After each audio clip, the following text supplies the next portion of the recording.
하나, 둘, 셋. 안녕하세요. 구은아입니다.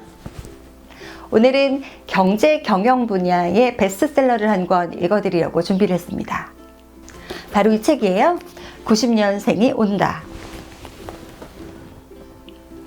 1990년대에 출생을 해서 이제 막 사회생활을 시작한 우리 신입 대리들, 소위 말하는 요즘 것들에 대한 이야기입니다. 다들 조직에 90년대생 한두 명쯤, 그리고 가정에 90년대생 자녀분들이 있으시잖아요. 요즘 것들을 대하는 올바른 자세, 90년생이 온다에서 찾아보시죠. 자, 그럼 북 프레젠테이션 시작하기 전에 좋아요하고 구독은 미리 눌러주세요. 자, 그럼 시작하겠습니다. 구은화의 북 PT, 간단함, 병맛, 솔직함으로 기업의 흥망성쇠를 좌우하는 90년생이 온다. 혹시 직장에서 제가 왜 그걸 해야 하나요? 라고 눈을 동그랗게 뜨고 반문하는 부하 직원들 때문에 심장이 멎을 뻔한 경험이 있으신가요? 가정에서 엄마 아빠는 말이 안 통해요 라고 선을 긋는 자녀 때문에 가슴이 서늘했던 경험 있으신가요? 그렇다면 우리와 달라도 너무 다른 이 시대의 주류 90년생을 좀 더 이해하는 시간을 가져보는 건 어떨까요? 90년생이 온다. 임홍택이 짓고 외일북이 펴내고 구은화 프레젠터가 읽어드립니다. 저자인 임홍택은 90년대생을 세 가지 측면에서 조명하고 있습니다. 1부 90년대생의 출현, 2부 90년대생이 직원이 되었을 때, 3부 90년대생이 소비자가 되었을 때.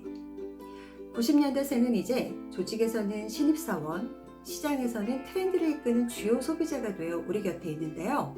저는 90년생에 대한 총론인 일부를 중심으로 이야기를 전개해드리고자 합니다.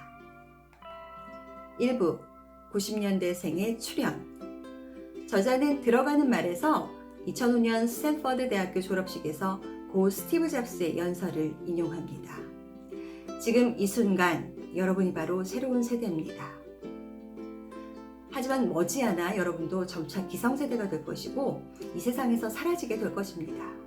너무 심한 말 아닌가? 라고 느꼈다면 미안하지만 이것은 엄연한 사실입니다. 이제는 내가 새로운 것이 아닐지도 모른다는 사실을 인정하고 자연스럽게 새로운 세대를 맞이해서 공존의 길을 찾는 것이 중요하다고 말하고 있습니다. 그렇다면 세대, 제너레이션은 어떻게 구분이 되는 걸까요? 학자들이 세대를 구분하는 4가지 관점을 소개해드립니다. 첫 번째는 같은 시기에 출생한 집단을 동일 세대로 보는 관점입니다. 동시 출생 집단. 두 번째는 가계계승의 원리에 따라서 부모 세대와 자식 세대로 구분하는 그러한 세대 구분 방법입니다. 세 번째는 청소년 세대, 대학생 세대처럼 세계 주기의 어느 단계에 있는 사람들이 동일 세대로 묶는 것입니다. 그리고 네 번째는 전쟁, IMF처럼 특정한 역사적인 경험을 공유한 사람들을 동일 세대로 구분하는 관점입니다. 이 책에서는 세대를 첫 번째 개념인 동시 출생 집단으로 한정하여 정의하고 있습니다. 같은 시기에 태어난 동년배들은 같은 시기에 출생해서 비슷한 생애 과정을 경험하기 때문입니다. 1945년 2차 세계대전 종전 이후 출생한 세대를 베이비붐 세대라고 부릅니다. 이후에 1965년부터 1976년까지를 X세대라고 구분을 하고요. 출생년도 1977년부터 1995년까지를 밀레니얼 세대라고 구분을 하는데 이 밀레니얼 세대는 전후 세대인 베이비붐 세대의 자녀들입니다.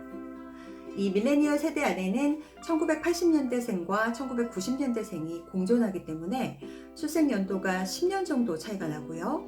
당연히 살면서 경험해본 문화가 서로 다르게 됩니다. 그래서 이 책에서는 10년 단위로 세대를 구분해서 1990년대에 출생한 세대에 집중하였습니다. 1990년대생들이 살아오면서 어떤 경험을 공유했으며 이를 통해 어떻게 생존 전략을 택했는지 확인하기 위해서 같은 밀레니얼 세대에 속한 1970년대생 그리고 1980년대생과 비교해 주고 있습니다. 먼저 1970년대생, 이들은 97년 IMF 직격탄을 맞은 세대입니다. 신입공채로 입사해서 사회생활을 시작해서 중간관리자 이상은 일시 구조조정을 경험하기도 했습니다. 1980년대생은 2008년 글로벌 금융위기에 영향을 받은 세대입니다. 신입공채와 경력 입사로 사회생활을 시작했고 모든 직급, 전 직급이 수시로 구조조정을 당하는 혼돈의 시기를 지나왔습니다. 1990년생들은 이렇게 80년대생들이 수시로 구조조정의 공포에 떠는 모습을 보았습니다. 이럴 때 과연 어떤 선택이 가장 합리적일까요? 이들에게는 아마도 상시 구조조정의 공포에서 벗어날 수 있고 또 향후의 불확실성을 최대한 피할 수 있는, 즉 인생의 기회비용을 최소화하는 선택, 공기업이나 공무원을 원하게 되었습니다. 그래서 90년생을 9급 공무원 세대라고 칭하기도 합니다. 이러한 세대와 공존하게 된 우리 기성세대는 새로운 세대를 어떻게 바라볼 것인가 하는 선택의 기로에 있습니다. 기성세대가 자신들의 업적과 논리를 강요를 하면 젊은 세대들은 이런 것들을 고리타분하게 여기기 때문에 세대 간의 갈등의 골이 생기는데요.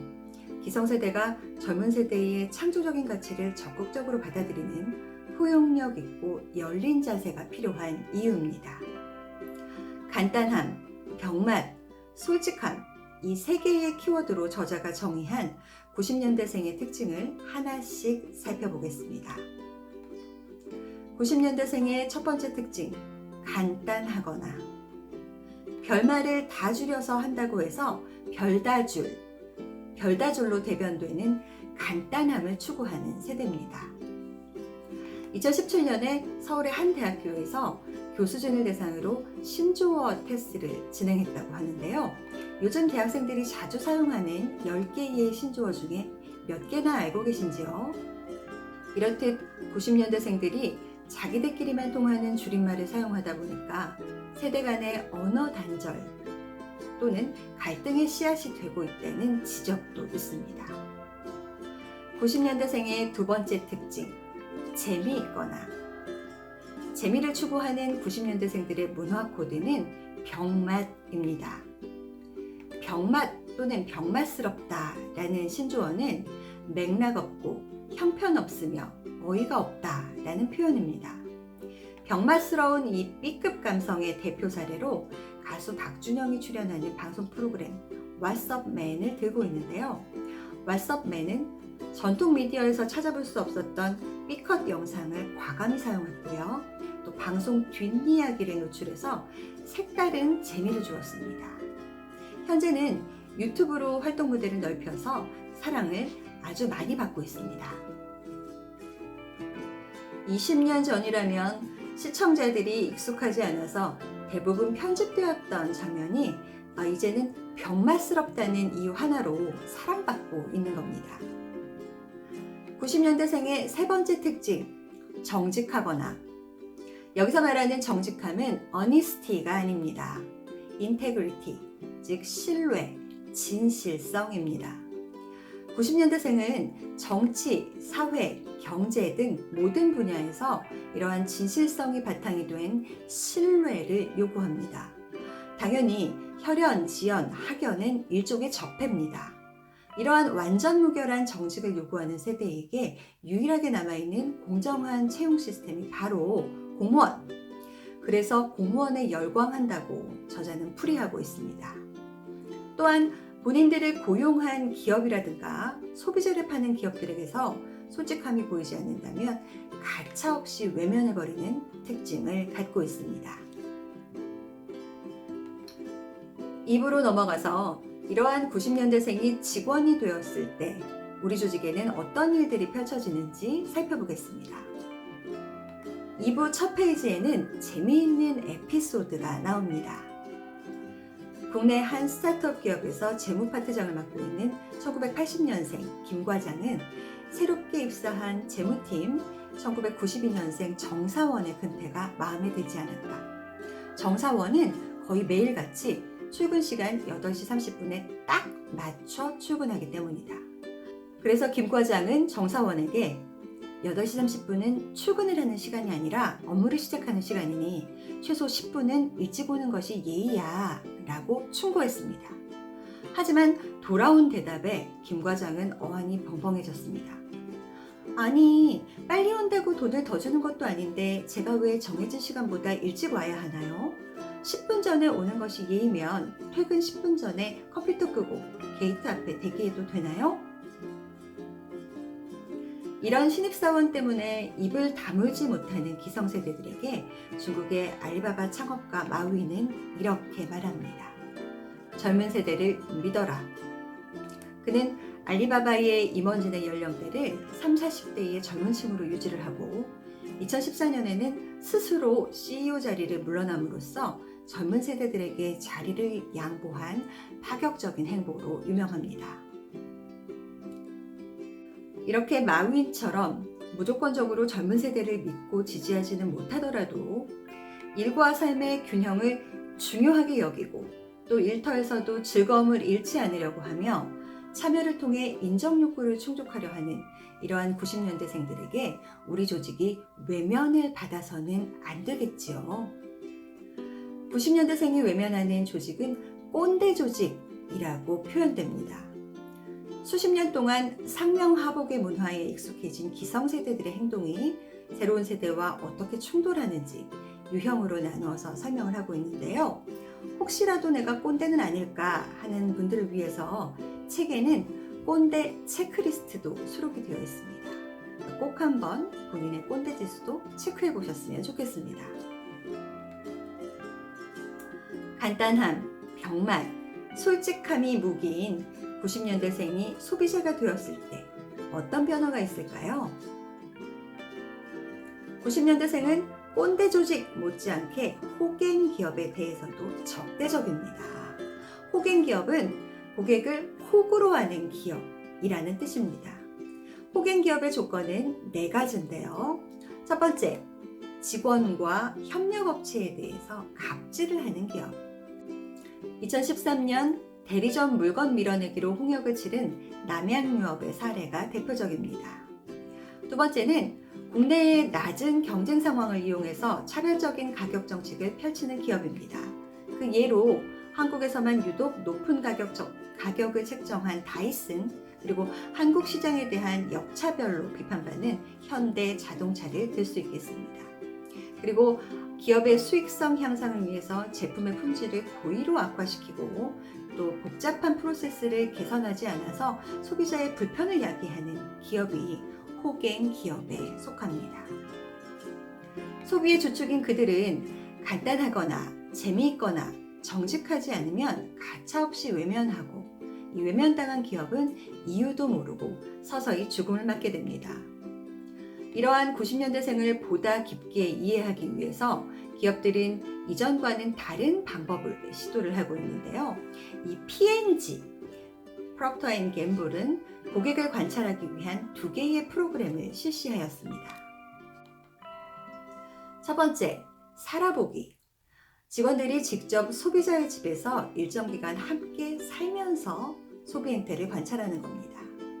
두 번째, 일해보기.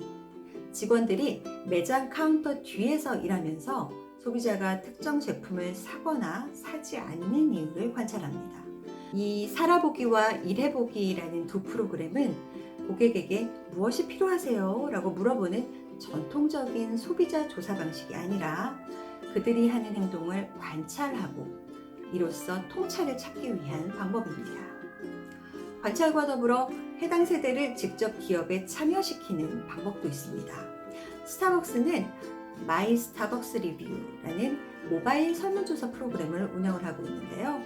단순히 의견을 수렴하는 그런 앱이 아니라 고객 의견을 토대로 신제품을 출시하고 불편사항이 접수되면 즉시 개선함으로써 고객들의 참여를 촉진시키고 있습니다. 중요한 것은 조직의 구성원으로서 그리고 소비자로서 90년대생들을 맞이하고 또한 조화롭게 공존하고자 하는 열린 마음이 아닐까 합니다. 얘네 도대체 무슨 생각을 하는 걸까? 그 궁금증이 풀릴 때까지 더욱 가까이에 다가가시고 관찰하시길 권해드립니다. 지금까지 낯선 90년대생들과 친해지는 법, 90년생이 온다. 읽어드린 저는 구은화였습니다. 창 닫으시기 전에 좋아요와 댓글 부탁드립니다. 고맙습니다.